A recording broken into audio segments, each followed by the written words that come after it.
That's a Wow. lot. I don't know. It's Yeah, a lot because the Democrats, the left, have nothing to win in killing that guy. Nothing. The right has everything to win in killing that guy. So I guess to sum it up, man, it's shocking. Not him getting murdered, but it's shocking how they're using it as a tool to further divide America. So let me pause you out right there. So this is for you, Spike. Is it as shocking as Deuce is describing, or where are you at with that? What are your thoughts? Similar? Off? You talking to me? Yes. Man, first of all, thank you guys. Hi, family. Thank you all for having me be part of the show. It's awful. It is all awful convenient. It is so convenient, and it's so elegantly designed. You know what I'm saying? And my thoughts are this. We don't have the American civilian, civilian, we don't have the capacity to do what was done on that day. We just don't. Whoa. And I don't care left, right. It doesn't.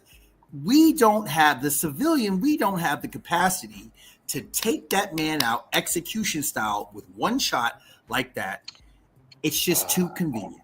It's too convenient to me. And I think that we got to pause and we got to really, really ask ourselves, what are we being asked to believe? Right? Because that's the reality of it all. What are the powers that be? What are we being asked to believe? That your neighbor got up on a roof, took this man out, then wrote his manifesto and wrote did all the bullets and stuff like that, did all that stuff. You know what I'm saying? It's so convenient to the point where it's almost comical. You know what I'm saying? And it feels like they're playing in our face. So that's my real thoughts. This is the greatest show. That's my thoughts. Okay. Steph, Lynn, pick up on that. Where y'all at with that? Look, it's funny. Everyone that I've talked to was surprised. See, I followed Charlie Kirk on Twitter. So I knew what this man was about. His comment about the black pilot.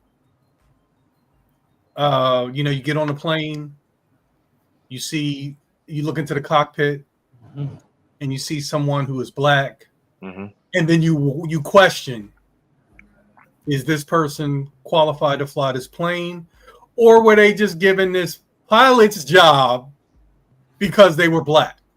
So as soon as I heard him say that, I knew he wasn't very intelligent, because the way I the way I evaluate people, I got three choices: you're smart, you're not smart, I'm not sure. But as soon as I saw that he made that comment, I knew he was sure. And Jay Glass, because I'm sure you've been around military pilots, most people have no idea what it takes to become a pilot. It takes more than what I was willing to. Look, I was in the Navy, and I joined the Navy in Top Gun summer. So I know what it takes. And if it wasn't for these, y'all might not know me. Because I would have been Maverick the second. Because that's what I wanted to be. Once I learned I could only be Goose, I said I'll drive ships then. Because I'm not going to sit behind the Maverick, and who knows what could happen. So Charlie Kirk was a guy that was always making these kinds of inflammatory statements that the MAGA culture immediately consumes. That's my perception of him. And when he got shot and then died, because I saw, first I was on Twitter, I saw he was shot. And I'm thinking he's going to go to the hospital and be in intensive care and blah, blah, blah. Minutes later, he's dead. So to me, Charlie Kirk is a man who said whatever he wanted to say, and someone decided to murder him. And that's it. And, because, people were, they do my favorite thing. they jump to a negative conclusion without all the facts. So, like Deuce was saying, they already knew he was a Democrat. They already knew he was a radical left. They already knew he was probably trans. You know, they had their little checklist out. All these things that add up to whatever. And then, but Lynn, we know that being trans makes you do bad things. You know what I'm saying? Oh, hold on. Yeah. We'll get there in a second, dude. Yeah. No. I mean, I remember I was talking to somebody I knew they were trans, and then we were jaywalking. I never jaywalked. If I wasn't talking to them, I would have jaywalked. That's what I jaywalk, would you? I wouldn't jaywalk. No. Yeah. So I just and I saw the person that made the comment. No, I didn't say he went to the hospital. I said that's what I was expecting. Like I said, I was on Twitter. He got shot. Next update, he was dead. Right? You know, instantly. But for me, he wasn't assassinated. I'm with you, Jay Glass. He was murdered. Yeah, he was murdered. I'm not giving him assassination status. Absolutely. So for me, I had seen him before, and I didn't know or remember. I didn't remember that much about him. I'll say that. And just coming from the standpoint of being a human being, you know, I saw a picture up there where they had him with his wife, and she's holding a baby and another kid. And so I was like, ew, you know, even though this isn't feeling right, you know, I was my empathy button was pushed a little bit just to learn a little bit more to see what was going on. So, you know, I'm busy with my life. And I keep seeing it. So I said, okay, let me see. Oh, wait. Okay, his wife is speaking. I'm a wife. You know, I would hate to lose my husband at all, but especially if somebody killed him. So I'm putting on that hat just to see, because I'm a human being. So I listened to her 17-minute live that she had. Actually, I ended up listening to it another day, the day after. And I just felt like, wow, it seemed like she was promoting his organization, or the organizations more so than what was going on. Turning point. Yeah, and I know Turning Point. So anyway, but I was just like, wow, I was listening to her, and then about halfway in, I was, okay, it felt like a commercial. Oh, wow. And I'm Really? that she didn't. Of course, she is, you know, lamenting about her husband and everything, and something that she was saying was like, when the daughter asked what was going on with him, where's daddy, she said something like he's beside Jesus, work trip with Jesus, and he's in heaven making heaven crowded so you can buy whatever this is that she likes to buy. And I was just like, Jesus don't need no help, and he sure ain't do all this so you can buy something. So I was just listening, and then all the other rhetoric and everything came in, and I am very sad that his life was I'm sad the man was murdered. I don't care who did it. I'm sad that the man was murdered, because that's evil. Even though what he was saying and what he represented, in my opinion, was hate, which is evil. So, but yeah, his death is no more important than anybody else's. Rich, pick up on that. Where you at with it? So normally I'm fired up and I'm running my mouth 100 miles an hour. Not tonight. 200. Well, 200, but not tonight. Nope, because I believe in your show and I want you to have a long-term future on social media. So I'm gonna watch my way. Well, maybe if he pop off, we'll get even more ratings. Well, I'm self-funded. I am not worried about cancel culture. Now hold on. You don't see me get too serious right away.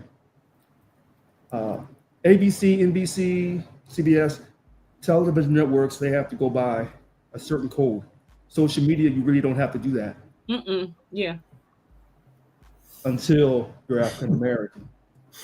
Now, let me get to this Charlie Kirk. It is a tragedy. Anytime a person loses their life, that's a tragedy. Could be called an assassination for half of America? Absolutely. For half of America, they will see that as an assassination on their views regarding their Christianity. Isn't how I said that, on how they view Christianity. Their Christianity. Absolutely. Yeah, because I'm not even sure that we're even humans or that we should still not be enslaved. Let me stop right there. Okay. So I'm sad to see him go. The point has been raised. It seems as if maybe it was staged. I have no comment. Half of America believes that President Trump, candidate Trump, was an assassination on his life last July. Half of America says it's not true. It was staged. Half of America believes that the left are nothing but vicious killers. Half of America believes that the right is nothing more than vicious killers. You've heard me say many times before that I do not believe that trans girls should play in women's sports. With this situation here, I will not stereotype, scapegoat, or demean the trans community or the gay community. I will not do that. If you show me one trans that maybe have a violent streak, I'm gonna show you about 99 more who just want to love and have a good time. We will not stereotype because I'm not a hypocrite. Finally, I'm gonna say this. I'm gonna be quick with this.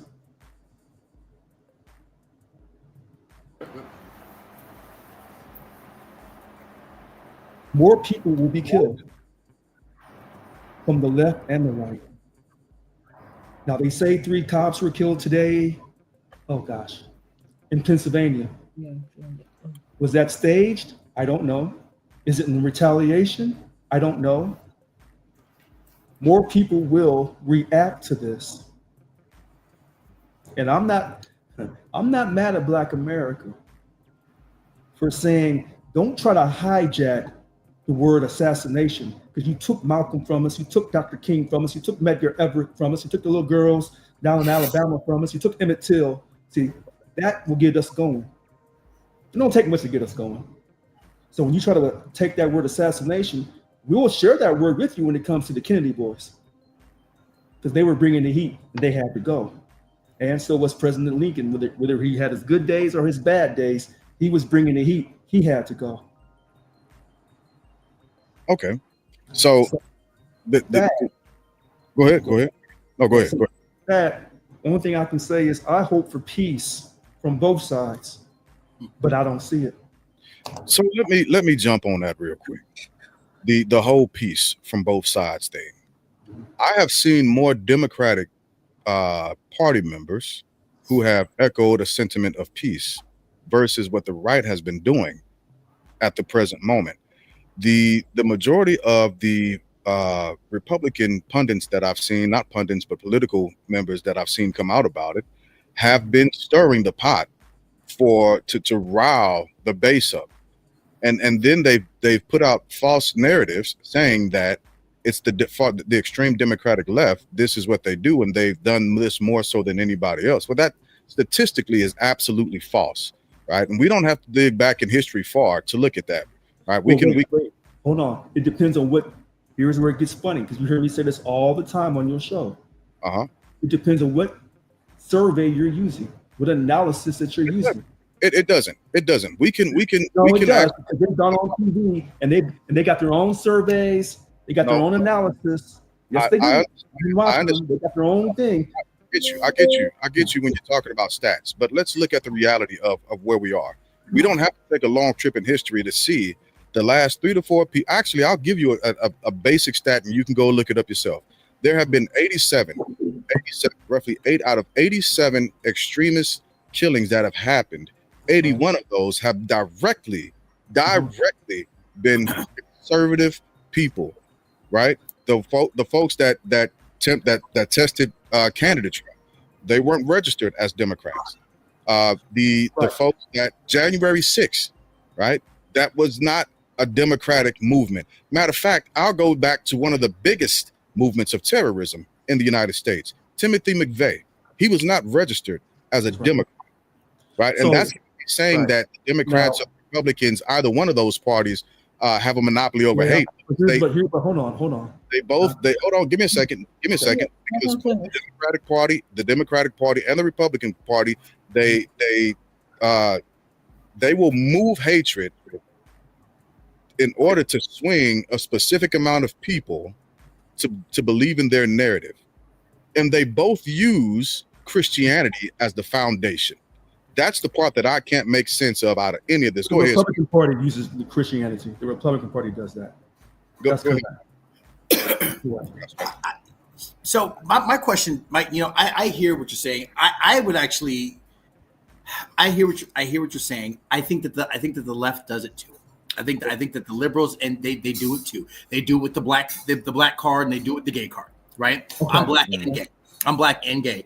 And as many times as my name and my identity or whatever it is has been used as like a woe is me moment, and you know what I'm saying, just to try to get some votes or something like that. Like we got to have a come to Jesus moment. Both sides do that, which brings me to my initial point, which is that, and I don't know if you guys have seen the Candace Owens, her recent video, her most recent video, where she says this ain't a left thing, this ain't a right thing, this is evil at play. What I'm telling y'all, Candace said that. Candace Owens said that like yesterday. That explains the video I seen, but go ahead. There you go. Listen. And it doesn't matter how you feel about Candace Owens. We got to give people some grace to kind of grow up a little bit, right? Give them some space to grow up. If Candace is looking around and she's reading the room and she's saying, "Oh shit, I was wrong," and she said that. She said, I was a fool for thinking it was a left and a right thing. That's the discussion that needs to be had as far as I'm concerned, because again, we don't have the capacity. Our government did that shit. Our government took that man out to shake the jar. Well, hold on. Wait a minute. Hold on. We can't. Hold on. Allegedly, they have the killer, Tyler Robinson. Allegedly, they have his DNA. I say allegedly because he hasn't had his day in court yet.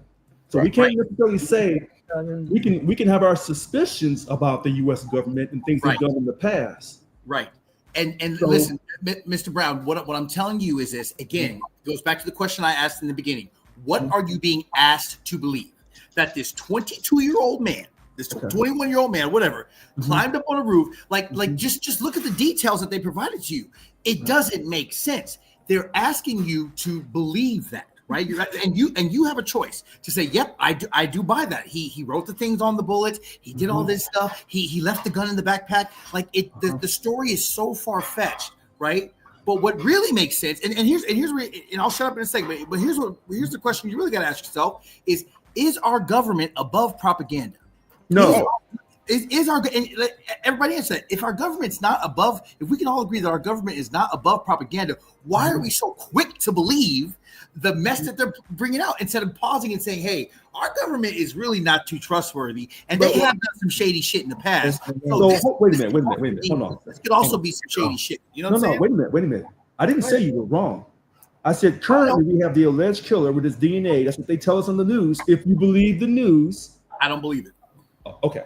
So I want everybody to know, I don't think I've ever talked to the token black guy. I had no idea you were gay. I had no idea. So when we're doing this live video, this wasn't no pre-scripted, okay, you say this and then I'm going to say that. I had no idea. So with that being said, we do know that Charlie Kirk did not survive this. It was a one shot, perfect shot, which if you take that perfect shot in the neck, a kill shot from 150 yards, that same guy in Pennsylvania last July, he had the perfect, I hate to say this word, kill shot, and he couldn't take out candidate Trump. So if you're trying to say token black guy, that shot. Can I just interject something? Yes. When people go down the road of staged, you forget one important element of staging something. You got to rehearse something that's staged. Okay. People on Broadway don't just show up and have performances. They rehearse. Wow. You, and nobody ever look. I got a SAG card from the 90s. I rehearsed for my commercial. Is that the paper version or You're not coming nowhere? You're not coming nowhere cold and staging anything. Because unless you can give me one example of this was one take. It depends on your opinion. This was one take. This was that's not how stage was goes down. It depends on your opinion regarding JFK, because initially they told us that Harvey Lee Oswald did all that. But that's not staged. That's not staged. How do you know? Staged is what staged is someone saying a sniper from the government shot Charlie Kirk, and now they're wrapping this dude up in a nice little wrapper and making him the fall guy. Okay. Sure. You don't think that's possible? No, because you have to rehearse a staged event. That doesn't make. I'm sorry. You're not making sense to me. Like, I don't understand. Because and to use your point, you said you've done shows before, right? And you rehearse things, right? You rehearse. Did you rehearse with an audience in front of you? No, you don't. You don't rehearse. So we rehearse. We rehearse with a person sitting under a little Walmart tent, and then somebody 200 yards away. Listen, if you I hear what you're saying. I don't think it connects, right? Just listen to this, right? Just consider the following perspective, right? If you are a trained sniper, right, that has done this millions of times, has rehearsed millions of times on cans or whatever, and you know exactly where to point that stuff, and all you need is one shot. Are you saying that there's no such thing as a one-shot sniper that exists in the world? Well, then guess what? Go ahead. Listen to this then. It's not staged. It was a government hit. That's what I think. Means there was a performance. Okay. All That's what staged means. There was a performance. I think you're getting lost in the weeds with that. I'm not what lost. I'm saying is that this was a sniper. This was the government. Well, now you're changing your words. I've always said sniper first. Hold on. I said sniper first. Hold on a second. I said the government did that. I said the government. No, you said stage. All I'm saying is no. I said stage. We said stage first. Okay. And then you said staged. But I'm saying staged in regards to candidate Trump in July of 24. That was staged. People right, somebody died. You gonna tell me that you're staging death? Hold on. How do you staging death? Hold on, Mr. Medeiros. Hold on now. You acting like Mr. Brown tonight. So all I'm saying is this: half of America. When I talk to Democrats, it's not half. It's not half. It's not half, Richard. It's not half. Richard is not half. Half do not believe that was staged. He's saying, I'm telling you, if you ask Democrats, do they believe that candidate Trump really had a shot attempt? They're going to say they don't know. They don't think it was. But guess what? 300 million people died of drug overdoses last year. I heard that last night, too. Now, you already know. 300 million Americans died of drug overdoses. Mr. Is it Medeiros? Can I ask you just one question? Listen, you can call me Lynn. Lynn, I'm sorry. Lynn, I apologize. There's no apology. Just Lynn, simplify your life. People struggle. All right. People have to rehearse saying my name. So just say Lynn. Lynn, let me ask you a question. For real talk, what do you think happened during 9/11? Do you think that was like what are your thoughts on 9/11? I believe 9/11 happened, and I lived in DC at the time. I was there. I was in New York. I saw it happen live. I was there. Okay. Do you think it was an inside job? I do not. Okay. I do. Okay. And listen, you know what I mean? Token black guy, I'm not trying to get you off of what you believe. No, I just want if we want to believe Mark Wahlberg shooter took him out, then say that. But all I'm trying to get you away from is the word stage. Once you say stage, you go off road. I said the government. I said that I said the American civilian does not have the capacity to do that. And they do. They do. Job. So you don't know gun lovers either. Let me punt this over to Deuce. Deuce had some. I saw you waiting, Deuce. Where you at? So my thing is, I'm gonna go with just to stir the pot. I'm gonna go with stage. here. Just to stir the pot. I'm gonna use the wrong word. Here's the thing. We're talking about a 22-year-old from Utah, right? Right. Yeah. We've all either been 22 years old or we know 22-year-olds. We know how they text, even nowadays, right? People have gotten away from using complete sentences and speaking in a Shakespearean tone. I'm gonna read some excerpts from this Mr. Robinson here. 21-year-old. His text into his love. Right. I am still okay, my love, but I am in some city I can't pronounce for a little while longer yet. Shouldn't be long. Typed all the letters. Shouldn't be long until I come home, but I gotta grab my rifle, right? And then Granddaddy. this one, and then this, right. Then the roommate's like, I thought they caught the person. And keep in mind, the roommate is also texting and utilizing 4 sentences. So 2 22-year-olds are communicating via text. Huh? What do you say? Is that possible? Has a 22-year-old ever replied? No, they grabbed some crazy old dude. They interrogated someone in similar clothing. I'm just gonna stop there. 21. It's so convenient. Right. It's you talk about rehearsed. That's rehearsed. That's rehearsed. That's rehearsed. That is like there's like ChatGPT wrote that shit. You know what I'm saying? Like it's just it's wild, man. It's wild. They got called cheap. It doesn't make sense. You know, it's what are we being asked to believe here? Like we just buying this shit? You just buying that? Like y'all think that's what happened? That's crazy. Well, let me throw this out. All I know is that all of them, everybody involved, had life insurance. Let me throw something out there, right? Just to kind of put things in a little bit of a different perspective. That's funny. There is what's going on, my brother Manny, Mr. I Told You So. But there is a big video game type of exercise that we did in the military called the EST 2000, and that simulator. What it did is it simulated at a real life rifle range, and we would take up our positions and practice with an air rifle that didn't shoot real rounds out, but it would make impact on the screen to show you exactly where you hit that screen. If you did it correctly, if you did it properly, it shows you trigger squeeze. It shows you. I used to run it. I took the class on it. I know exactly how it works, right? And so by the time you do that and you actually get out to the range, you have a better actual percentage of soldiers, that can fire and qualify before ever actually getting on a range in real time. And I'm saying that to say that there is a possibility that there were things that could have been practiced elsewhere to simulate very similar situations that would actually, by the time they got out to where they were going, for things to actually shape up and then the event happened. It's a possibility that I can't rule out. That now I've got to actually take that in consideration because let me be the Milky Way here. Do it.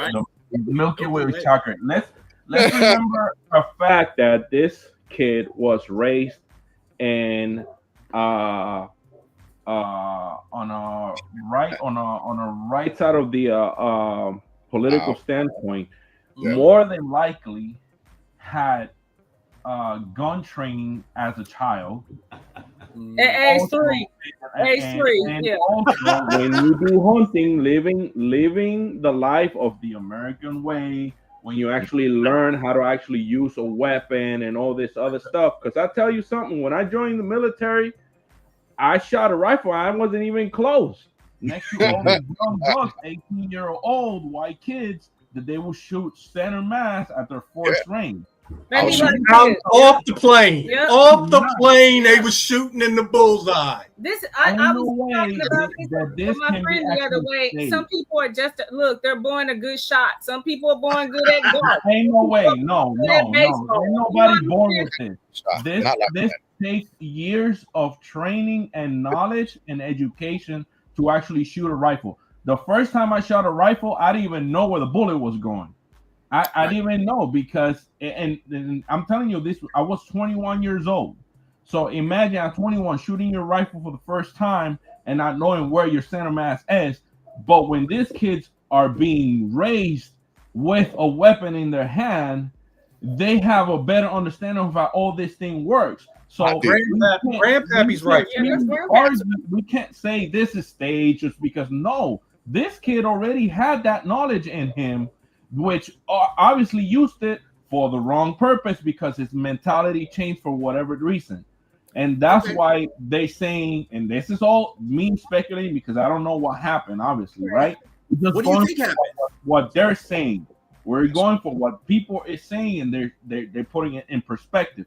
Yeah. If the father turned him in, then that tells you what's the standpoint, right, of that father. But yet again, everything that's been happening around my biggest issue with this is how it's obviously being used to further divide the country more often than it has been. That's my biggest issue right there. And that's why I asked, in order for us, like Puerto Rico has been under the American flag for 130 years, suppressed, not even being able to do negotiations with other countries and just buying and getting an increased economical standpoint and people losing everything because we can't negotiate with nobody else. I understand how it feels to be oppressed in the economical standpoint, right? But yet again, the Puerto Rican people find a way to strive over that and move on. Obviously, there's things here in the United States that are preventing the young American or the past Black American people to actually surpass what had happened. Because yes, it's still hard, but do you guys feel like the Black American doesn't have the same capabilities of thriving as they used to? So I don't think the word capabilities would be the proper phrasing. I get what you're saying. It's not capabilities. The question becomes access to resources. Mm-hmm. Accessibility then. Right. Very similar to Boricua, the unfortunate aspect of America in general, it weighs heavily in various different fashions, right? Economically, spiritually, mentally, and physically. Just for a quick, and I didn't want to go down this lane. Before a quick history, Zoe, you okay? Yeah, it's called ADD, bro. Turn your phone sideways. Turn your phone sideways, horizontal. So for a quick example, the government purposely put all male trees in inner cities. Right. What that ended up doing is it caused kids to grow up and get asthma and have horrible sinus issues, so on and so forth, right? Because there was no where for the pollen to go when things began to happen. Another thing that the government did purposely was, and we can all say this, is the division of the Black family, unfortunately. Now, that doesn't mean that single parents can't do as good as jobs, statistically showing that kids can still be productive from single parent households as well as two parent households. But it was done to hurt the Black culture economically, right? Especially when you remove a certain segment from that population and push another forward for economic stance and posture, and then incentivize it by pushing forward the welfare system, right? So spiritually, the Christian religion, like I said in my actual post on TikTok, denominationalism as well as an allegiance to a specific thing under the banner of Christian religion has tied Black people to an area of forgiveness and forgetting that other cultures don't have, right? We are less likely to hold people accountable for their sins and automatically jump into a forgiveness aspect versus saying, no, you owe us reparations, not you individually, but the corporations of America that are still actually using the money that you gained from slavery. So given all of these different things happen throughout the American experience, we have the capability. We've shown that we started internet. We did the lights. We were the first ones to build cars, so on and so forth. We have the capabilities, but we don't have the same resources at very many different stances. I'm sorry. Our chances. And like what you were saying, some people, Mr. I told you so. they think that the opportunities that were not available to us happened, I don't know, around the 60s, but that stuff was happening when we were not considered people, taking the male away, you know, and just doing a whole, so, and then all of a sudden the strength that, I don't really want to get into this, but then the strength that the Black woman ends up having because she does not have her male counterpart ends up being looked upon as negative. I can see that. So, but it depends. And like you were saying, Jay Glass, regarding the Bible, I'm going to say this. It depends on those who actually read it and know it. Interpretations are some things, but some things are just black and white. And if you are spewing hate, then that ain't what Jesus was talking about. And then he talks. I gotta pause you out on that one because I'm going to segue into that part in a little bit because I do want to talk. I absolutely want to talk about that. So you still have an issue with what I'm saying? Yes. Yeah. I want you to hold that thought. I want you to hold that thought, and we're gonna jump back into that. What you got, Spike? So this is for those of you know, my name is my online name is Spike. I go as Token Black Guy because so you don't have to call me Token if you don't want to. But I go as so the reason why I go as Token is because I was a liberal before I was a Democrat. I was born in a Democratic household. I then went to a Trump rally, heard Trump speak, and so you know I've seen it all. You know what I mean? And both sides, I've been canceled by both sides, which is where a lot of my shit comes from. So I've been to because everybody's uncanceled me. But anyway, so everything you just mentioned, Mr. Glass, about how the government did this, government did that, right? If we bring it on around back to the original conversation, here's my biggest question, right? So again, the government is not above propaganda, and the government is not above hurting its own people, right? That's number one, okay? Number two, just real quick, just everybody just say it real loud. Who took out MLK? Just follow me. Who killed MLK? The government. The government did that. The government did that. And the reason why the government did that is, again, they had many reasons, right? There was a lot of things going on that MLK was bringing to the surface, right? Yeah. Charlie Kirk, listen up now. Charlie Kirk was starting to change his mind on, if we're really going to get into it, let's get into it, right? Charlie Kirk was trying to change his mind on Israel and all this other kind of stuff, right?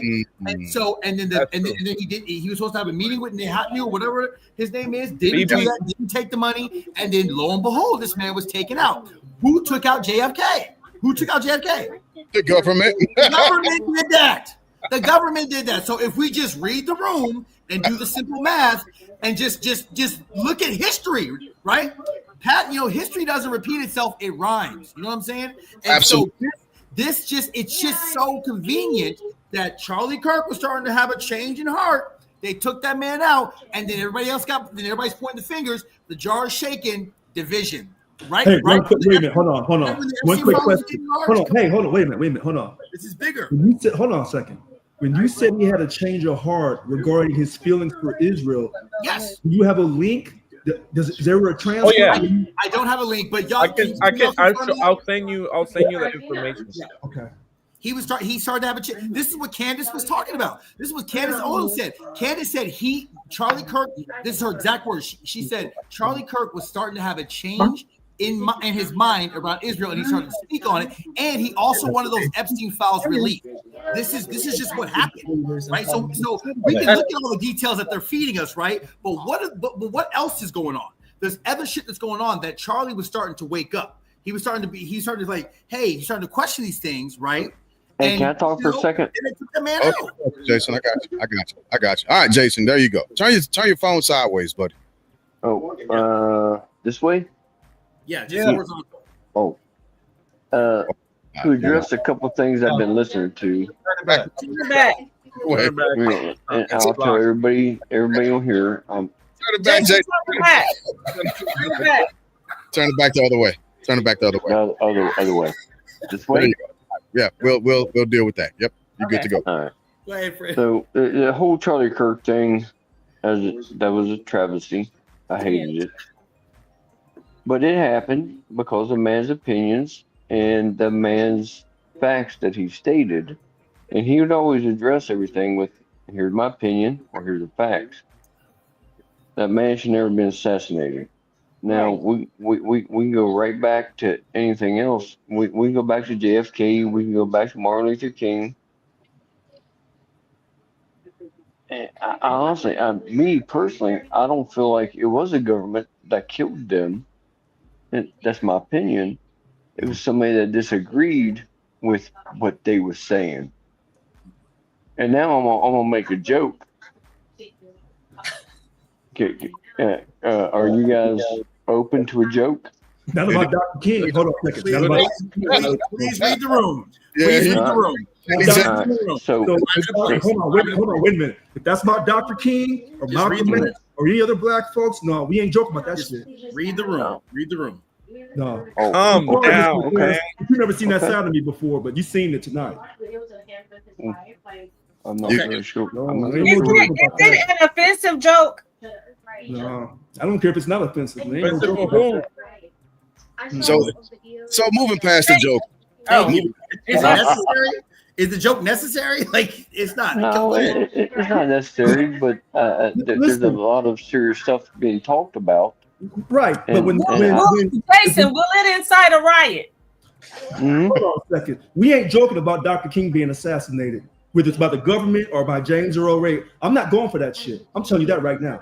All right, I'm not joking about that. Zohan. Yo, I'm with the President Richard Lewis Brown. I support what he says 1,000%. Stop being a yes man, Zoe. No, hold on a second. He's trying to calm me down, but I'm okay. Hold on. Look, I need to represent. Look, right now, what Mr. Richard Lewis is saying is very I think Jason's got back. I'm sorry, Jason. I think your background, there's something going on in the background. Yeah, mute your television. Okay, I got it. so television No, he muted him. Oh. I got it. Push forward, Zoe. the blueprint continues to be Dr. King, and I say this with all sincerity. I'm not a yes man. I am a trailblazing human being, meaning that we ought to create a path where there is no path. The only human being that has been our moral leader in this regard, meaning that the strife, the struggle has been and will continue to be Dr. King. The moral clarity that Dr. King, and I say this again, Dr.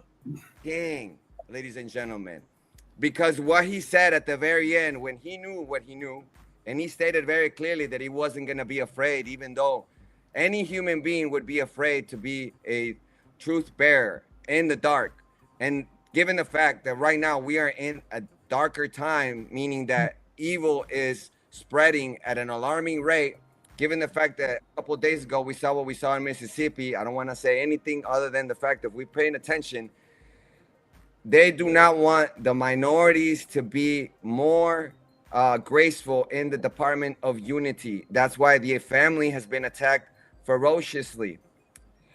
Can you imagine if a minority dared to be, dare I say, a true leader and then unites the masses, even though it is very dangerous to unite the masses other than the Great White Hope to be who he wants to be. The silent whistles are now no longer just silent. There are alarming blowhorn, whatever it is, like, rah, rah, rah, because we are minorities. And sometimes when people say certain things, we know that our confidence is being attacked in numerous ways. And I say this again, like right now, the fact that all these things that we're seeing, that we're supposed to be afraid, we're supposed to be anxious about, you know, this person that's now leading the country into like Hispanics, Mexican Heritage Month.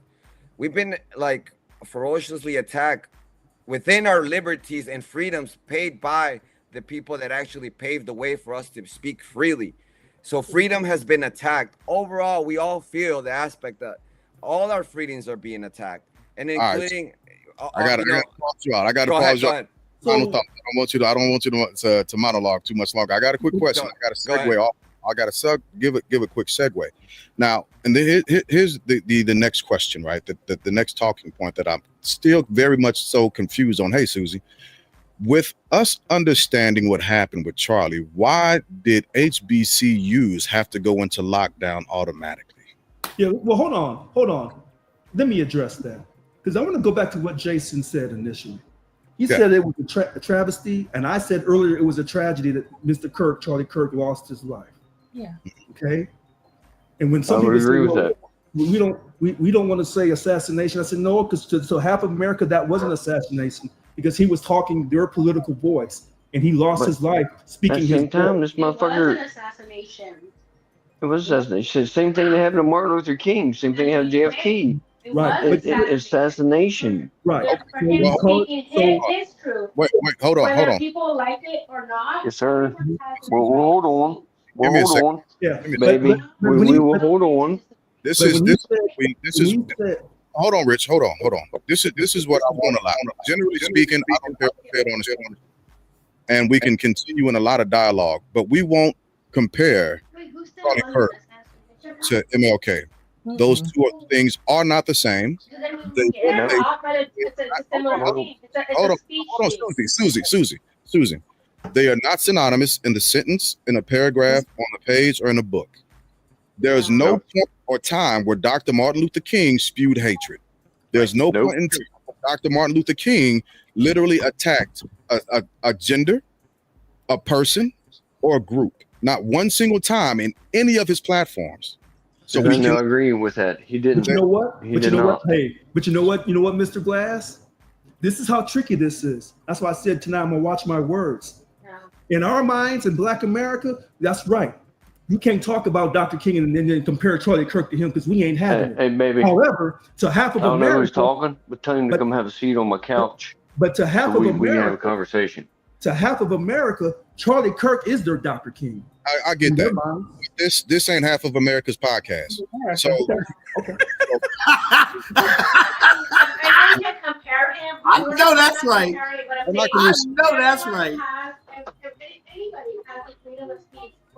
Y'all see that? Yeah, we saw that. We saw that earlier today. Jimmy Kimmel was canceled because of Charlie Kirk shit. Y'all saw that? Yeah.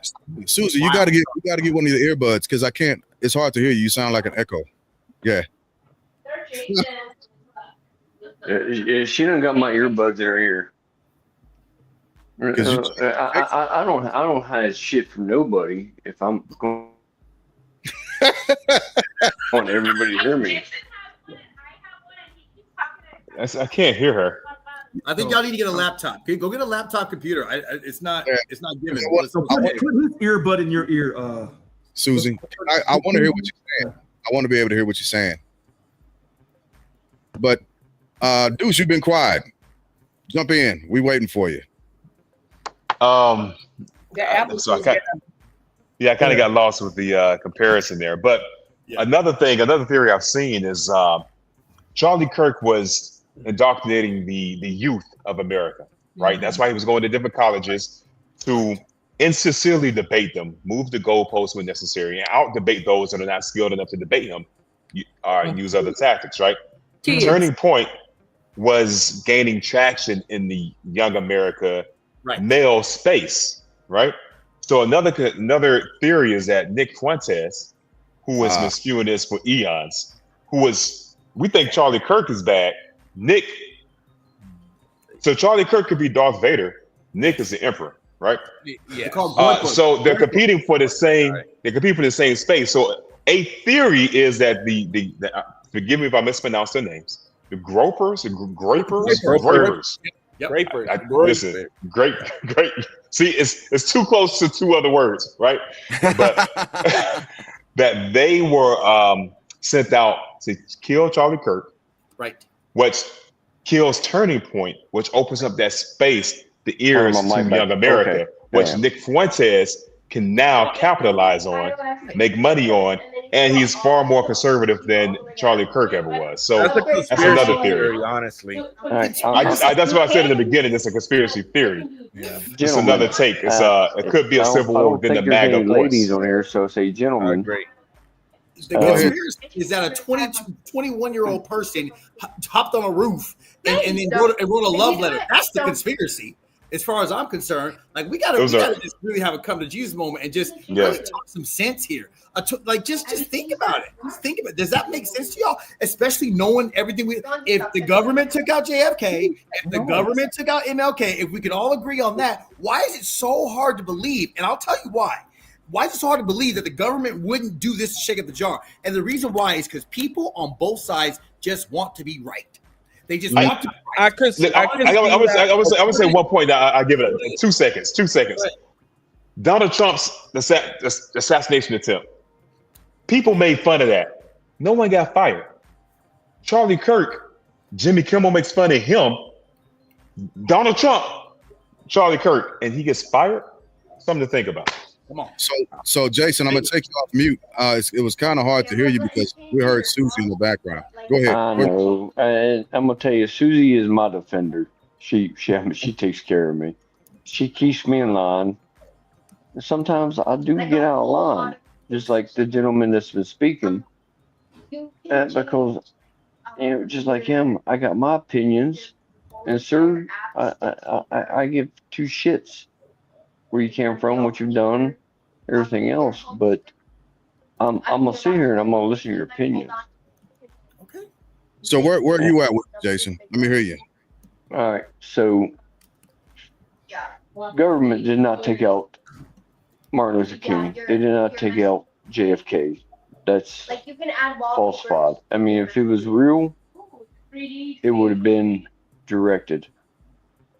We know who shot them. And same thing with Abraham Lincoln.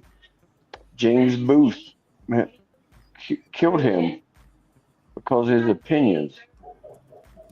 But that's the thing that scares me these days is I'm scared to speak my opinions because they're going to miss me and I'm going to shoot them. So Jason, just to kind of drill down on it a little bit, right? Mm-hmm. What I'd like for you to go research is the actual publications that talk about Martin Luther King Jr.'s estate taking the government to court and the estate winning and the government literally having to say that they assassinated Dr. Martin Luther King Jr. Yes, sir. And all that is accurate. It was accusations made against the government. Yes, I know. But where did it all end up at? It's still. The government did it, boo. You got to do some more research. I'm not trying to come at you crazy, but you have not done your due diligence, right? And so I think you're, as far as this part of the conversation is concerned, you're tapping into a conversation that you're not versed in, right? The government did that shit, and so you got to do your due diligence and figure that piece out, right? But we're not up here talking bullshit. The government did that shit, and you can look it up and you can do that. Wait, I have a quick question, Jason. Yes, sir. Have you ever heard that the government experimented on black folks? Have you ever heard that before? Or was that just an accusation? Syphilis? Oh yeah, they did. Syphilis, picking cotton, all kinds of stuff, slavery. I ain't gonna let y'all. I know that. Okay. Jason is my buddy. I ain't gonna let y'all beat up on him, goddamn. I swear to God, I'm not. I swear to God, I'm not. James, I just think that since he's your buddy, they're trying to read, to see where he is, and I respect the room and I respect Jason because you want to know, like, what are you actually thinking? Because unfortunately, because he appears to be white. I don't know if you're white or not, but he on this podcast. I'm not white. I'm Appalachian American. Okay, Appalachian American. But to us, we see a white man, and unfortunately, he is a representation of whatever, since we're speaking politically, you know what I'm saying. So fair, ma'am. You see, I see American. I see American, Jason. I see American. This goes back. But some of the questions that he's being asked is not just like he's regular, like an American. You know what I'm saying? Because it's heated. It's heated. I already know what I am. I am Appalachian American. I'm a redneck as fuck. No, please don't say that. You can ask Mr. Glass. Right. If he needs somebody to be there for him. No, I got you. But Jason, I'm going to be there. Jason, and thank you for being transparent. But because Jason, too many times people hide. But Jason, I don't allow black folks. Hey, sir, can we please let the lady speak? Yeah, but I'm gonna say this right now to you. I know, and I definitely But want to hear everything you gotta say. But the lady was speaking. I would like to hear what she got to say. No, she had stopped. So let me stop and say this to you real quick. Okay. I don't allow black folks to call each other the N-word in front of me, in front of white folks. I don't play that. I don't listen to rap music with white folks. I don't do that. So I don't like when white folks call each other or call themselves a redneck. To me, that's a racist word. That's a derogatory word for a white man or a white woman. Wow. I think that's a derogatory word. A redneck. You know, a redneck would good award for you right now. I don't even know your real name. You got my real name. It's right on the screen. Richard Lewis Brown. No, I see you, but I don't see your name. Go somewhere. I will go to war for you. Hey, the conversation is about to go somewhere it doesn't need to. So getting back on track. The question the question was, why were HBCUs put on lockdown after the Kirk incident? Because they know long term, what I said earlier in the video, they know long term there's going to be some pushback. And somebody from the right is going to say, you know what? If they think they can shoot one of ours for free, let us return the message. That's why those HBCUs went on lockdown. I disagree, Rich. I think you're too far left in your timeline. You said hear me out, Rich. Okay. I agree with what you say. I disagree with the timeline. You said because they think they should. I think a credible threat was issued. So I'm agreeing with what you say. I'm just moving the timeline up. Okay. Yeah. I'm not talking right now. Just listen to this crazy bullshit. I love this guy. I literally just give my earbud to my fiance. All right. To listen to the nonsense. I'm glad. I mean, I kind of like the nonsense. Yeah. I got a good feeling. Entertained. Stephanie and Lynn, I got a good feeling. And normally you don't see this side of me. In fact, you've never seen this side of me, have you? Until tonight. But see, when people talk, people will expose themselves. And when people refer to themselves in certain terms, then I know what time it is. And look, I already know I'm a redneck. I have a question. Can I answer the question? Because I want to get back to the discussion. Listen. Yeah. This is why I think the HBCUs were shut down, because again, it's very convenient and it's a way to rile people up, right? And shake the jar. That's all this is. We got to get the black people mad. We got to get the white people mad, and so that's the Mexicans too, bro. And the Mexicans too. Everybody. We got to get. Damn it! Why y'all got me bringing up the Mexicans? Now I got to put my Mexican on the phone. No. Look, can I say something? And look, y'all don't piss the Mexican off now that I have here a chapter. She's a cougar. No. You know, with all love and respect, look. I come from the revolutionary people of Mexico. We right now understand that we are uniters. We are always gonna be the people that unite us in a lot of ways. At least what I bring to the table. I feel like, look, what's gonna set us free is understanding that a lot of things are being pulled without our control. Recently, this past week, these people that carry a uniform basically disappeared these two parents and left children on the side of the road. So to us as Mexicans, once we unite, look, there's 40 million Mexicans, and we tend to not be very loyal to one another, which is a very crazy thing.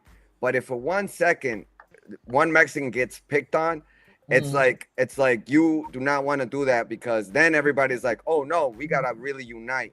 And Mexicans love to fight. Obviously, like we just. But unfortunately, the other. Hey, I don't know if you know or not, but you ain't been stabbed by Mexican. I have. No, but I say this with sincerity. I say this with sincerity. Lost that boxing match though. When the Alamo happened, and when we lost like half of the United States or half of Mexico, it was because of division. Division makes us weak. Even our white counterparts or our Caucasian counterparts. I would not be here if it wasn't for my Caucasian friends. I don't even know how to say it, the term. It's my fellow man. It's my fellow brother. If we were to be in a jungle, the human element takes over and survival takes over.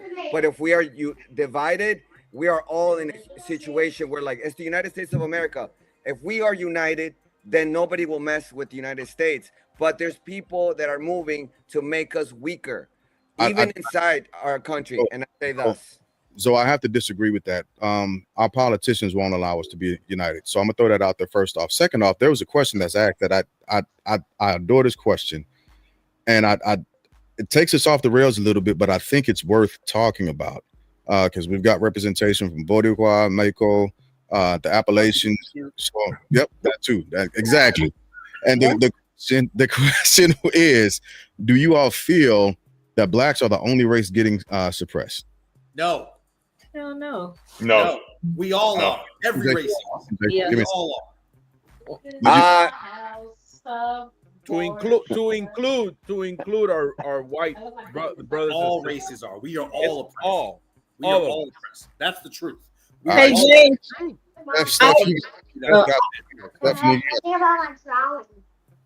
What happened? I said, you got this is the part that gets me, just everyday life when you're walking and you're thinking about things that are going on, trying to be careful and everything. It's just like how I feel like, how is the majority of all of us minorities being hit, but we're divided? You understand what I mean? And then when I think about minorities too, I think about poor white people. Hey, ma'am, can we talk about the word minority? When I apply at a job, do you understand what I'm saying? Like, how is it that other minorities are not like, damn? I need everybody's how come can be some type of unity? Can we take the word minority out of our conversation? I mean, who is a minority anymore in the United States? I can't hear what's going on. It's too much. So this is the truth. Look, we're all Mexican at the end of the day. What is a minority these days? So I might know. Go ahead. I mean, I went to Starbucks today and seen a damn peacock that gave me a grilled cheese sandwich. A peacock? A bird was in Starbucks? What? Oh, yeah. I ain't never pulled up to Starbucks and seen a bird give me a coffee. I had a few birds poop on my car and try to poop in my coffee, but I ain't never had one serve me coffee. Jason, you might be the only minority in here. For real. I honestly think I am. Maybe. I don't know. So to answer the question, for all intents and purposes, in America, the minority group are still the folks who don't have the majority of the power, right? So talking about the blacks and browns, the Asians, right? That includes Indians, so on and so forth. So those are the majority because the white male population is still the predominant majority of America. So that's which is, say again, what you say? So we've been told. So we've been. You know what I mean? And so we believe. You know what I mean? Like my thing is this: is the minority in this country is not. It's not a color thing. It's not a race thing. It's none of that. You know what the minority is? Yes. The minority is those of us who have woken up and realized that it's up and down rather than it's left and right. That's who the minority is.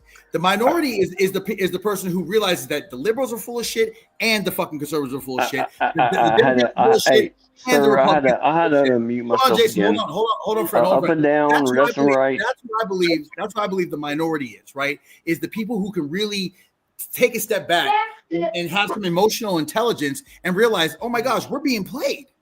That's the minority. That's why I think the minority is not this left and right bullshit, not this black and white. That's right. That's right. And I agree with that. So we'll go to you, Jason, and then we'll go to Deuce. All right. Well, the peacock I had to deal with today. My stepdaughter looked at me and said, she told me, stop. Just stop. Listen to your stepdaughter, Jason. Please listen to your stepdaughter. But I just want to know how to address this person. Did they have a name tag? I don't know, but I didn't know how to address this person. Oh, you didn't know what gender they were. That's no.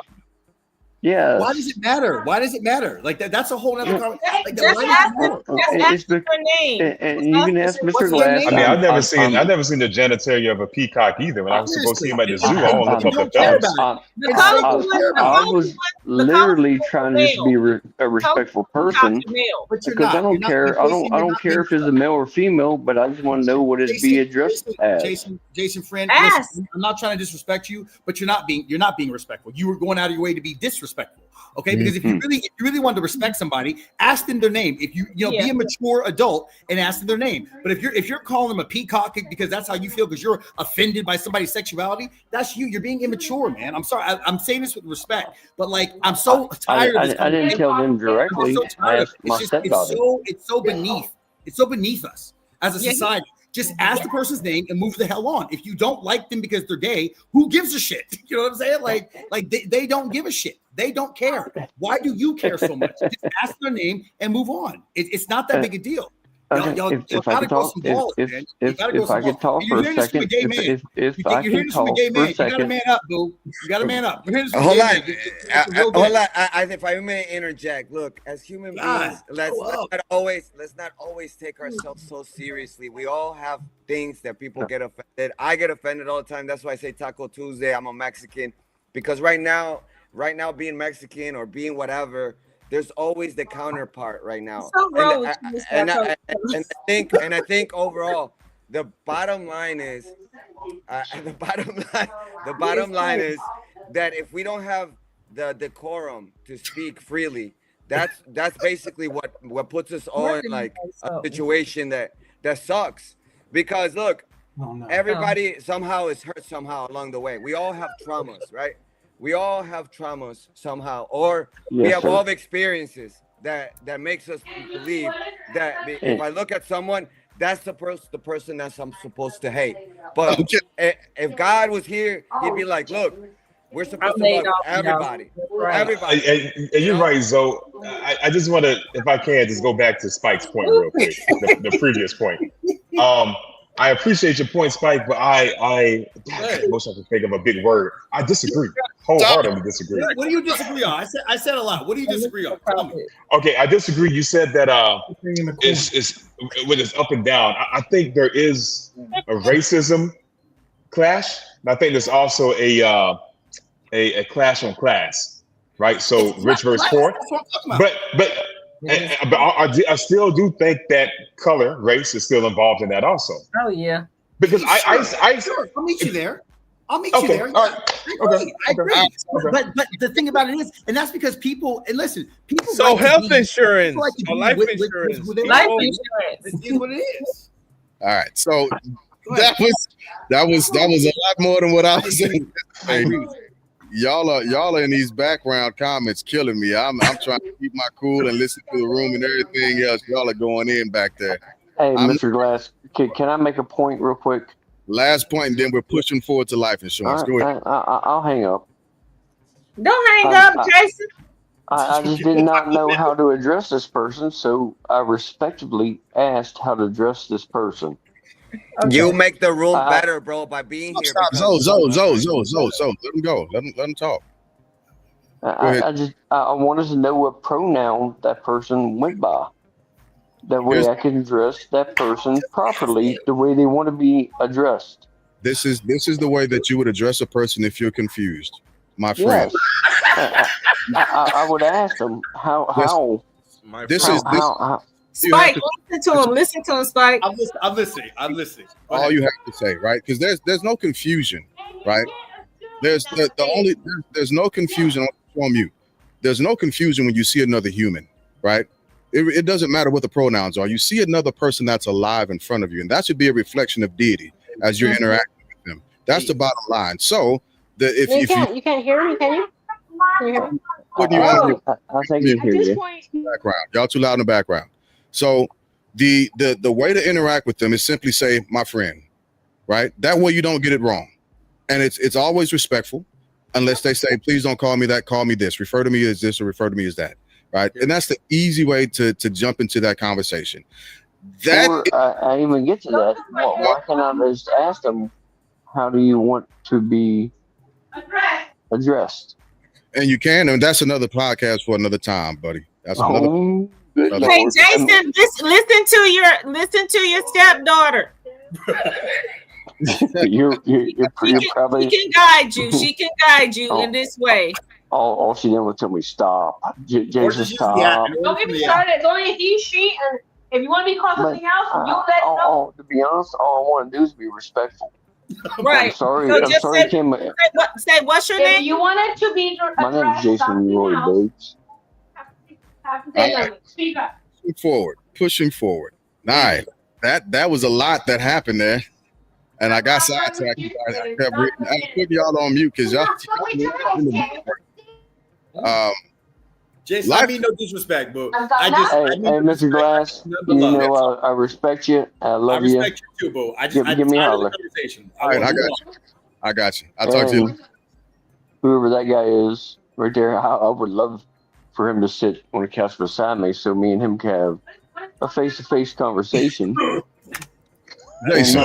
that way I can understand where he's coming from. Yes, sir. Hey, that part of the podcast is done. We went there. We got it. We'll come back to that at another time. Maybe I'll drive up and see you and hang out, and we'll talk then over some moonshine or something. Sounds good, Mr. Glass. Hey, they got some good weed up here. Oh shit! No, Jay. They do. Sure. Yeah, you're retired as well, so you can do it in this state. Let me see. There it is, Jason. I'm gonna give you a call later. Good night, brother. I love y'all. Spike killing me, man. Spike is fucking me up. Jay Glass. You know what? I'm gonna tell you something. I am usually a good moderator between opposites or whatever, because I have to give Jason his props because he is bold enough, which a lot of people are, we call them ignorant and stuff. They're bold enough to express how they feel. And instead of me trying to judge how they feel, I really want to know what the hell are you thinking so that I can help you if you want to be. Jason's kind of crazy. But that's okay. Shit, we are too. So he just looked at me like, did you say I'm crazy? Yeah, but it's like as a Hispanic woman, very with an Appalachian. Apparently, he's Appalachian. I don't know what the fuck an Appalachian American is, but No, but at the same time, how will you know otherwise? And then, for instance, if you gain like you and him are friends, if you gain a friend in him, then when somebody he's not my friend, girl, he's my fiance, but.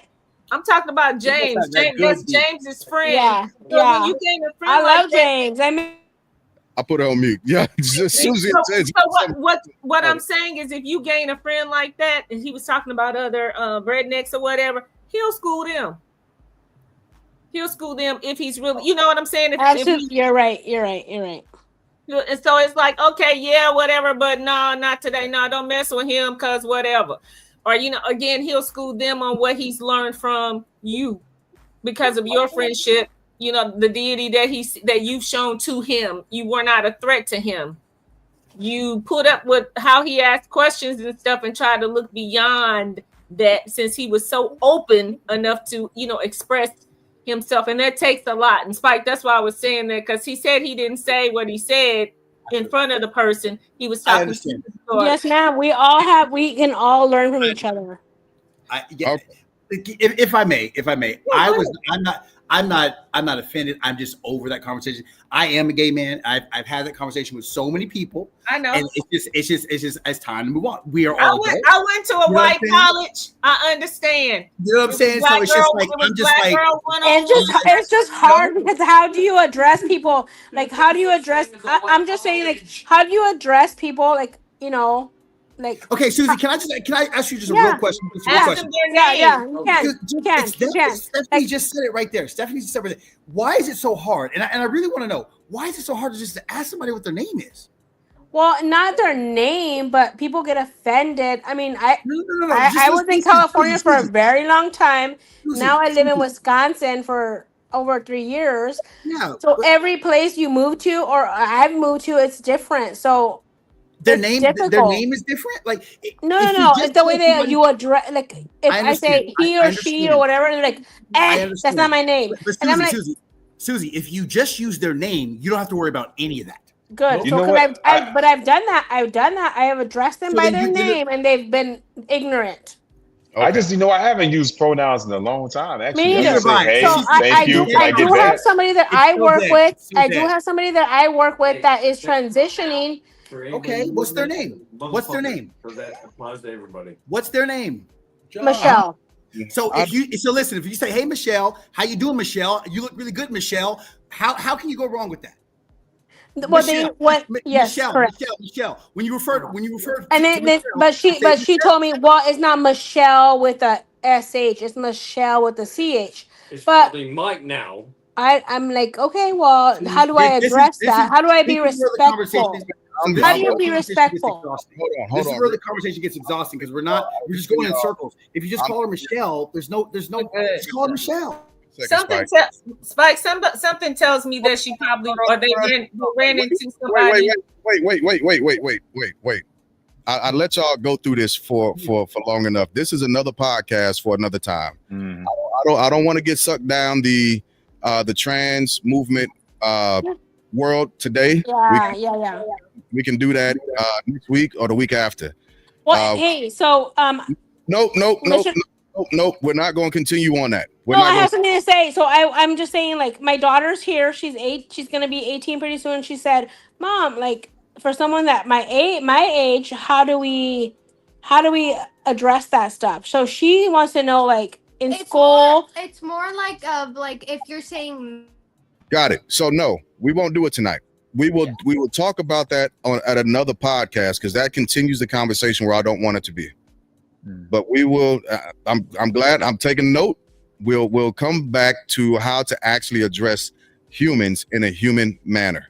That's an easy topic, an easy conversation. All right. Thank you all for your input on that. Perfect. Thank you. You're welcome. I'm just saying for younger generation because my daughter. Oh, you're gonna keep pushing it, and I don't want you to push it no more. That's it. If it's brought up. Yeah, next person that brings it up, I got to take you off the show because I don't want to do that. I don't want to dive into it anymore. That's going to be it. All right. Now, for the second part of the Daggone podcast. There's another part of the show. Honestly, like that's we need to read a little bit, and there's AI. AI would.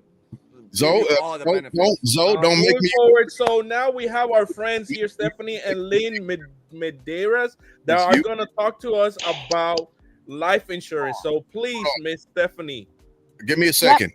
Life insurance is important. Hold on. If somebody jumps in and talks about not knowing how to identify a person one more time, tries to further the conversation, if you're on a soapbox about it and it ain't me, you off. I'm just telling y'all that right now. That's it. No more of that. Yes, now, sorry. Going back into life insurance. What is new in the world of life insurance? Hey, I did hear about life insurance that you don't only have to use life insurance for life insurance, like you can pull out of it. Is that true? That's a question for the Medeiros groups. Oh, I can talk. Oh, okay. I almost forgot how to. All right. So, if your question is about, is life insurance just about dying and leaving money to your loved ones? The answer is no. Right. The life insurance policy. Let me cook. Life insurance policies have living benefits. Yep. One of which is cash value. Yep. That you can access. You can withdraw it or you can borrow from it. Especially if she gets a policy on the little boy that we saw. The younger you get a policy on them, there's no insurability, which means that as he grows older, he won't have, his premium will stay the same, which is very low since he's very, very young. And that even if he got something like diabetes or whatever, adult illnesses, that God, I'm so confused. But anyway, his premium will stay the same as if he's the age that he is now. He doesn't have to go get a checkup. He doesn't have to give blood or urine or anything. It will stay low as long as he pays his premium. So the question I got about you're welcome. A quick question that I have about insurance. What is at this point, especially with inflation going up and all that other good stuff, and things are starting to become a bit harder to meet the demands, what would be an actual realistic policy that people can look at? I know it changes and it shifts depending on the person, right, situation, but what are some of the lower end costs for life insurance policies? It would depend on how much you can afford. You would tell us what you can afford, and then we'll put the information into our database, and it will bring up different policies. So whatever, like say for instance, you say, okay, 50,000. Then we'll put all your information in there and we'll tell you what comes up that's as close to 50,000, as we can. Or if it's 5,000 or if it's 500,000, it is based on your budget and also all the particulars pertaining to you and, your health and things like that. And one of the conversations that we like to have is about, of course, affordability, budgets. But what kills most budgets are the non-relationship with your cash flow. People not coordinating things with around the way they get paid, how often they get paid, how much they get paid. Because we do offer policies to our clients that give them flexibility, payment flexibility, where you can skip a premium, you can skip a month, you can skip a quarter if things go bad for you financially. And business owners that need some financial relief, instead of paying a premium, can actually take money out of their policy and keep their business going after a certain time, and keep their business afloat. So there are many different types. You just need to have a real conversation. The problem that we have a lot of times is people take on more than they can afford due to pride, due to ego, due to just trying to show off or whatever the case may be. Where I can feel after 33 years, I can feel when you ain't got it, and I'll let you off the hook. But sometimes people just want to press forward, and then we get one premium and that's it because they don't got it. Right. So the types of policies that are the most flexible in this day and age are policies called indexed universal life. Right. And when you hear the word universal, that's when you have premium flexibility. If you hear traditional whole life, or if you hear term insurance, let me tell you, if you miss your term insurance premium, you got 31 days and that's it. It's over. Is that something like the government offers too? Because I know I work for the government, and I've never heard those terms or words. Maybe, I just do what they tell me to do. Like fill this out, fill that out, do this, do that. Like okay, so if you have a policy with the government, that is what's called, Steph. That is what's called group term life insurance. With group life insurance, you do not get a policy. You get a certificate that is only good if you die while you're in their employment.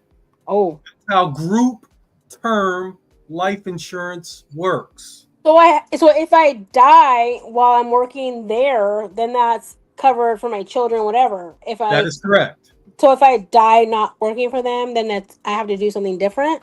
If you leave their employment and you want coverage, you have to get an individual life insurance policy. Can you come to my house, because I'm where are you? Like I'm in Wisconsin, but I'm just dumb. Like I just do when I work. I just do what I do, like for work, whatever. Like, well, we're licensed. They don't explain in Wisconsin. We can Zoom with you. Right. We're in Texas. We're in Houston, Texas. Okay. So we can certainly Zoom with you. I want to make sure my children are taken care of. We can take care of everything that you need because what we focus on first and foremost is information and education. Mm-hmm. Yeah. Because So I work for the government, but I don't trust the government, and I just want my children to be taken care of when I'm away. Like, oh, Susie, don't put everything out here. I'm serious. Like, I am. Like, I want my kids to be taken. I don't want my kids to have to worry about cremating me because cremating is cheaper. Look at this bitch. My kid is saying I'm going to cremate you, Mom. But so we got Rich, and then we got Mr. I Told You So. Yeah, I'm going to ask a quick question. Are you licensed for California, Arizona, and Nevada? California and Nevada, but Arizona, a couple days. So our phone number is in the chat, so you can text any questions that you have to that number and give us your contact information because we want to keep this going and just let us know because what we really want to do tonight is inform and educate you about life insurance because like I said, there's a lot of misinformation out there about the product.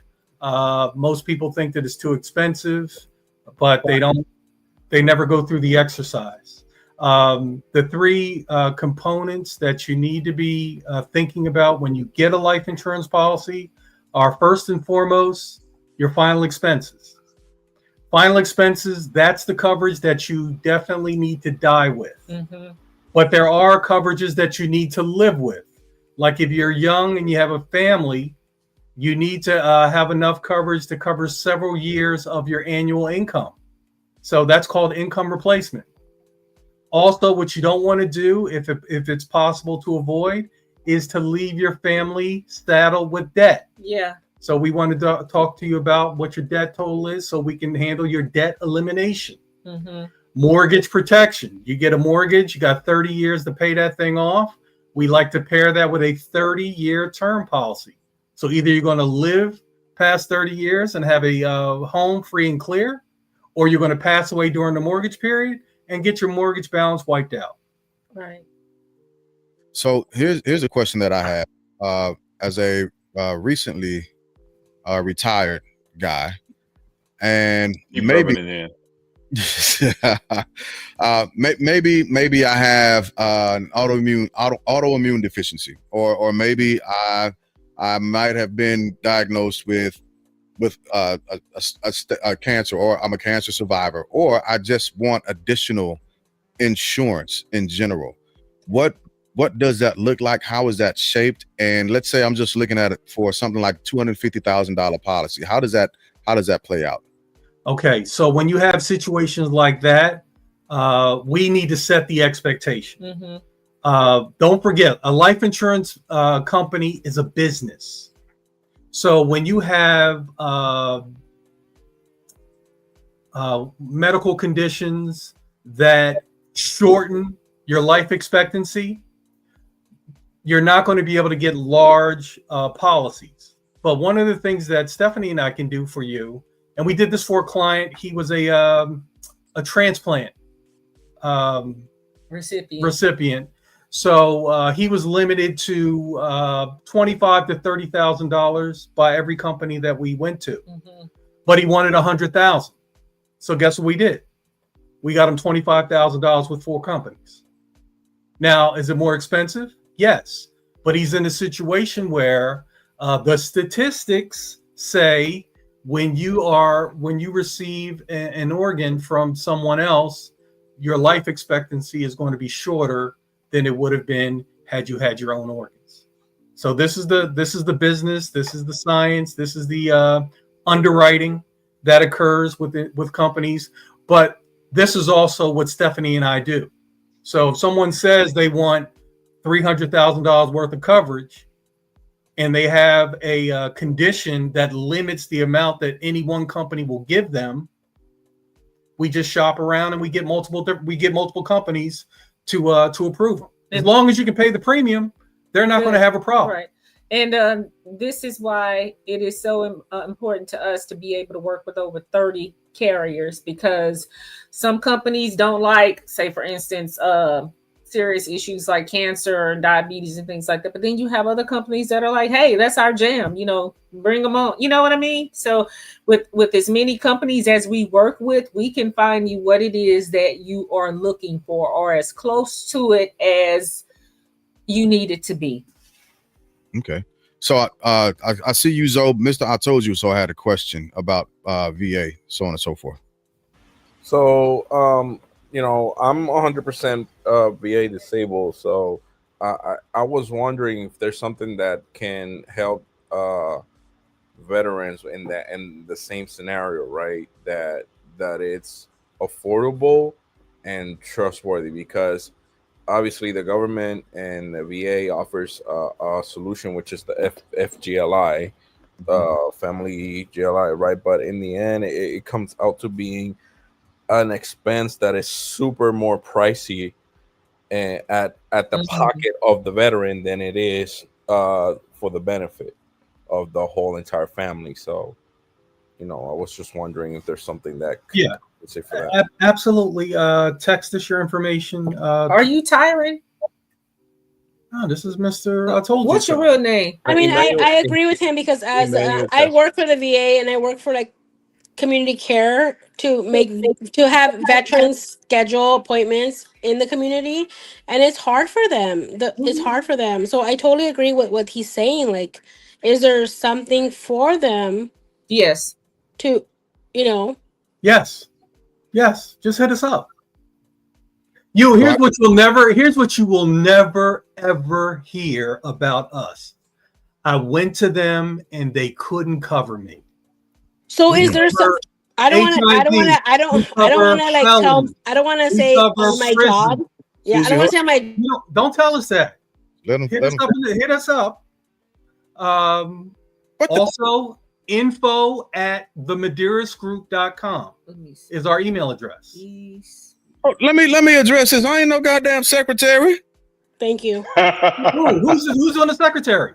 No, Teron, my buddy right here. Hey, the number is on the ticker. I'm going to put the email address in the chat as well. But no matter what your situation, what we want to let you know is we can cover you. That we've never come up against a situation where, we can't cover this person. We have designed and set our organization up so that we can accommodate any situation, except if you're age 90 or above. Right. We're 0 to 89. Thank you. If you're 90, I'm out. But 0 to 89, we got you. And the youngest you need to be is what? How many months? Days. 15 days. 15 days, yeah. Nice. Thank you. You're welcome. Man. So you can actually add life insurance to like a newborn? Yes. I did not know that. Yeah, that's how you 15 days. That's generational wealth for sure. There are cultures that as soon as a baby is born, they slap $1 million policy on that baby. What? That's great. That's information for me. Like, I've never known that. Yeah. That's what I was telling you about your baby. Baby girl, When they slap that $1 million policy on that newborn, what's that monthly cost? Very, very, very, very small, because under $20. As a rule, newborns don't die. Now that's 50,000. Oh, that's 50,000. Okay, it's gonna be but newborns, as a rule, don't die. So that's $20 a month, $25 a month. No, it's not $20 or $25. For 50,000, it would be less than $20 a month. Yeah. But for $1 million, it would still be something. And once again, this is like I said, a cultural thing where money is not an issue. But what happens is now that child carries that minimal premium throughout his or her life, and when that child dies, that money goes into the family trust. So everybody in the family's got $1 million, and when they die, it goes into the family trust, and they just keep. Does that gain interest, or is it just like? payout. Say again? Does that gain interest throughout after the payout or no, not the death? The death benefit does not gain interest. The cash value gains interest. Mm-hmm. So you'll have access to cash throughout your life to get your first house or get your what's the name of the place out in Carolinas? Your summer home. You can get your summer home out in North Carolina. You can get all that stuff. No timeshares, please. Huh? No timeshare. No, not a timeshare. A whole summer home. No, a summer home. A lake house, yeah. So what's a monthly payment from anywhere from $20 to $200? Well, see, Richard, unfortunately, it doesn't work that way. But the way it works is we got to put in date of birth, sex. Social. Sex matters because women live longer than men. Male premiums are more expensive than female premiums. Hold on. It's so funny that you said that. Oh, why? So funny. Why? Why? Because if it's a man, it's a man. If it's a woman, it's a woman. So it's still a person. Exactly. It's still a person. Yeah, but we're talking about more stupid life stuff insurance than women. So life insurance is based on actuarial science. Yeah. So the average date of a person, a man or a woman lives. But that actual science is based off a man or a woman. Yeah. Okay. Yeah. That's all I got to say. I'm good. Just like when you go to the doctor. Look, man, I don't want your screen to pop off, so I think you should shut that down right now. We ain't getting into that conversation. No, I just asked you for a fact, and you gave me the fact. That's all. I need to know. All right, Zoe, sorry about that. Wasn't trying to jump over you. Oscar, I got you next. No, this is great. And thank you, Stephanie and Lynn, for giving us the education that we all needed probably before even I had this ailments in my life of the C word. I want to ask a question. What are the things that you constantly see in terms of when they walk into your business or even give you guys a call? What is the biggest thing that you guys got to tackle to alleviate people of this is the way to go? Because you just said something about the living trust, ensuring the generational wealth of your kids. We know that our kids is our treasure. We work so hard, and the biggest worry right now is in any parent is that if anything happens to me or my wife, when we were going through the C word, we had no safety net, you know, and we had no idea. Like me and my wife were like, we can't go get life insurance. It would be, the premiums would be through the roof. So is there places, this is my question, sorry. Is there places, states that are more favorable than other states? Or is there, what is the quickest form to alleviate all those insecurities of, hey, if you're susceptible to this risk, you and your wife, this is the best way to do it without denting the pockets? Because at the end of the day, we sometimes feel like insurance is like we're just throwing away money. Like my car insurance, I sometimes feel like don't monologue about it, because that's a completely different type of insurance. It's totally different. Oh, I know, but I'm just saying. I'm just saying like how I think about it. Like here, let me give you this stat. Our goal is to, like he said, inform and educate. Let me give you this stat. Here we go. Yeah. You might get in a car accident. You will die. Like that. All of us, everybody, not because of the C word. No, we're all gonna just keeping it nice and simple. Yep. Your house might burn down. You will die. That's the difference. Look, not in the fire. And what I also want to impress upon everyone is life insurance proceeds are the only, because people always want to make this a bill. But this is the only bill where cash is going to show up on your loved one's worst day. Yep. Cash is not coming. The electric company don't want to hear the breadwinner died. Mortgage company don't want to hear the lights out that the breadwinner died. Right. That all those bills that you pay, your car insurance bill, Allstate don't want to hear that the breadwinner died. But life insurance is the only bill that you pay that when you pass away, money shows up. Income tax free money. Straight cash, homie. In the words of Randy Moss. No, and Lynn and Stephanie, like those are the things that, you know, sometimes as minorities, we don't have access to that business mindset of why this is a good business move, not only for the present, but into the future, into the forever. Yeah. So thank you. Yeah, it's our pleasure. Thank Oscar, you. Sure. Yeah. You there, Oscar? Hey, folks, how's it going? There you are. Hey, What's Oscar. up? What happened? I told you so. Hey, everybody. So just a random question. Can I put life insurance policies on random people? Oh, not the homeless. No. I'm just no. Well, here's a joke. I'm thinking like a business here because business. I have a question. On their So employees at what age should you start having life insurance? Who's it? Possible. You got to read the room. Somebody else was talking. Oh, I'm sorry. Okay, so where are we? Oscar, are you? All right, but let me just answer your question anyway. As far as putting life insurance on random people, no, that is frowned upon in the insurance world. You have to have what's called an insurable interest, meaning that you are financially responsible for that person. Right. Yeah, the funny it was that was a movie. Yeah, it was a random. It was a joke, but the reality of it was just kind of like the answer I wanted was the one that you gave as to why corporations and businesses are able to insure their employees, not for their employees' sake, but for their sake. So if just in case like an employee dies, it's the loss of an employee, so they benefit from the loss of the employee. And the money doesn't go back to the company. The employee designates where that money goes. So that money goes to the employee's loved ones at work.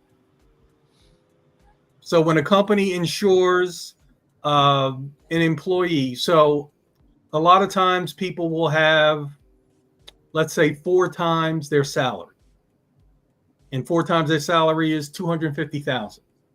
The first $50,000 is free, meaning the company is paying for it. The additional $200,000, the employee is paying for.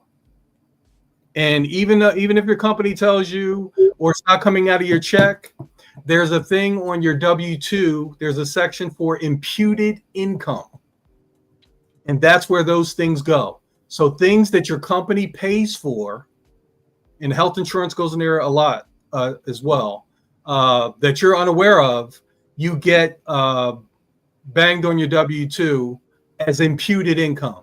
So the value of what they paid for you.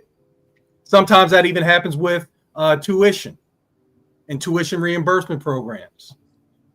So take a look at your W-2s to see what it is that your company may be providing for you that you think is free, but you're actually being charged for it in the form of income that will be taxable income. All right, so got a couple of more minutes left. Any more questions on life insurance before we push over to final thoughts? I do.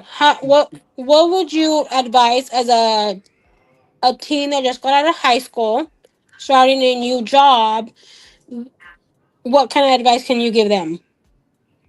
Well, if there is a cost to your premature death, you could get a policy for you, 18-year-old female. That premium is $14, $15 for $50,000 of coverage. I mean, it really is.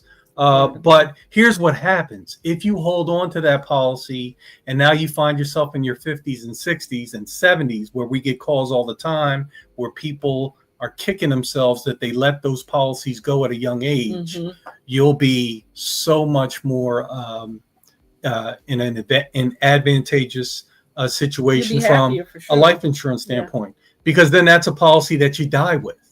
And we recommend that everyone die with life insurance because it takes so much of the burden off of your loved ones who are dealing with the your worst demise. day of their life. Yeah. And now they have this financial situation that just pops up on them. And then they say, wow, Jay Glass had this policy and now we don't have to worry about his home going. But didn't you say if they have this life insurance policy, that life insurance policy should be centered towards a trust? Oh, no. That was a scenario where the $1 million baby. Okay. That was one scenario. Okay. No, here's the truth. Most people don't need a trust. Most people do need a will if they have stuff.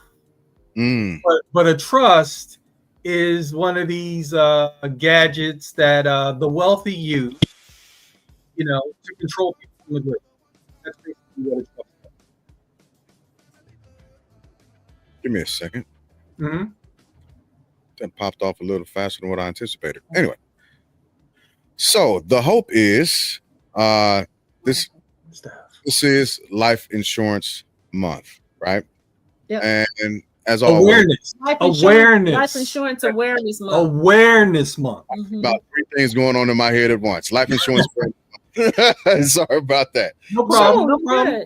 I want to be able to bring the Medeiros Group, our resident experts on life insurance, as always, back on. And if I could have y'all with us for the rest of the month, we would absolutely appreciate y'all's participation. So that gives people time to get their questions together, get their thoughts together, and also reach out to you in the between time. That way they can begin to ask questions, and then when you're on, they can ask more questions even live, and hopefully get some resolution and a way forward on life insurance. Because I'll end up sharing my life insurance information with people later on. But for the future, we definitely want to have y'all on so we can continue the life insurance discussion. Because this is what I honestly, this is when I've become one of my favorite times of the year. This is our third year. This is our third year. It's great. I love it. That's our third year. I absolutely love it. Good job. Yeah. So with that being said, I know I usually do final thoughts, but I have to curb final thoughts for the night. And I'll tell everybody why. I want to take just a few minutes to kind of give a quick commercial about the way forward of the Family Bloodline podcast. Not to get into too many details, specifics, or particulars, but the Family Bloodline podcast is going to be expanding, and we are going to be doing a lot of shifting. Give me 1 second. Y'all know y'all are putting questions in the backstage, right, in the private chat that only we can see, not everybody. I don't know if y'all knew that or not. That's a good question, Ash. But we are going to be expanding on the Family Bloodline podcast, and it's going to be a very intentional shift, and making sure that we are capturing everybody's unique perspectives in their entirety in different ways. So if you've already got your Family Bloodline merch, you might want to put a stamp on that and call it the Legacy Edition, right? Because things are about to look different. Things are about to look really, really different. We're about to take off. We're going into new, different ways, and we're expanding a lot. And I'm excited about it. I am very, very excited about it, and it's going to be great. We'll be having a lot more information, a lot more content, a lot of different channels, a lot of different topics to jump into in the future. So give us a few days. That really means months, but things are going to be lifting and shifting and looking different on the Family Bloodline podcast. And we're going to have a lot of new faces, a lot of fresh content. And this is the expansion. And I'll talk to a couple of y'all backstage about it, let y'all in on what's going on. But I just wanted everybody out there that's listening to know that don't be scared when you start seeing some things lift and shift and you start seeing some new stuff happening. Get excited with us, because this is a very exciting time. We are bringing content literally for us, by us, with resident experts to give us a ton of information. And we're pushing forward. We've been doing it for 5 years, and now is the time to literally expand our base, expand our foundation, and get us pushed out even further into the social media streets, even the world. So with that being said, I'll do 30 seconds for final thoughts. 30 seconds. Everybody get 30 seconds for a quick final thought. And I am I am timing y'all. I'm timing everybody. So, final thoughts. Starting now. Oh, it's on the Madeiras group. Let's get it. Okay. Final thoughts. I know we spent a lot of energy on the earlier topic, but the Madeiras group is here to help, and we do not discriminate. Period. I love it. Lynn? I'm a simple man who's passionate about creating and preserving wealth for the next generations, so that we can have a better future, better outlook, better everything. I love that. Thank y'all. I can't wait for this. Man, this is going to be a great month. Susie, now this is your 30 seconds without being interrupted. It's all you. Come on, Susie. I would say thank you guys. The insurance stuff, really, thank you for that. Like, I really appreciate it. Sometimes it gets confusing about insurances anywhere. With a teenager, just got out of high school, going to college, like, it made a big difference. Thank you guys. All right. The Zohan. Guys, I'm just I really appreciate this platform since the beginning. It has been a wonderful experience to share our most treasured thoughts and ideas, and let's definitely keep it 100 and commercialize it to the next level. Congratulations, James, and the family bloodline. Right on. Oscar, I know you wasn't with us long, man, but you got 30 seconds. 30 seconds. All right, starting now. I just want to say thank you to the guests that were on here. Thank you for everybody always making it really awesome. And for us able to have conversation, even though we don't always agree with each other. That is the very core and foundation of our country. And on this day, Constitution Day, I'd like to say happy Constitution Day to everybody. And importantly, last thing is, since we're talking about life insurance, it behooves everybody to look into, learn a little bit about. Oh, man. And start early, because there are ways to do it. And I wish I had known when I was younger. There you go. Hermano. Mr. I told you so. So all I can say is stay creative, stay loving, and always strive for greatness, because the world needs the best version of you. Oh, I love that. That's great. That's great. Rich. I'll make it quick. Charlie Kirk's tragedy raises issues which are often racial that have not been fully resolved in our country. Resolution is nowhere to be found presently, in my personal opinion. Thank you for having me, and thanks for the Madeiras Group for the insurance information. Our pleasure. And last but not least, myself, my final thoughts is just stay tuned, folks. We're getting bigger. Things are getting bigger and better. We're pushing forward. We are pushing forward. There's a lot happening. I am extremely excited. As always, thank you everybody for hanging out with us and being with us. And finally, if you have not gotten your family bloodline merchandise, hey, I got the prices out there. Get it before it changes. Hey, it's going to end up being Legacy Edition, and you're going to want to be on board with this. You're going to want to be on board with this. So I got the prices. I'll put them back up later on. But with that being said, as always, y'all could have been anywhere else in the world, but you chose to be here with us. So with that being said, thank you for coming out. God bless and good night.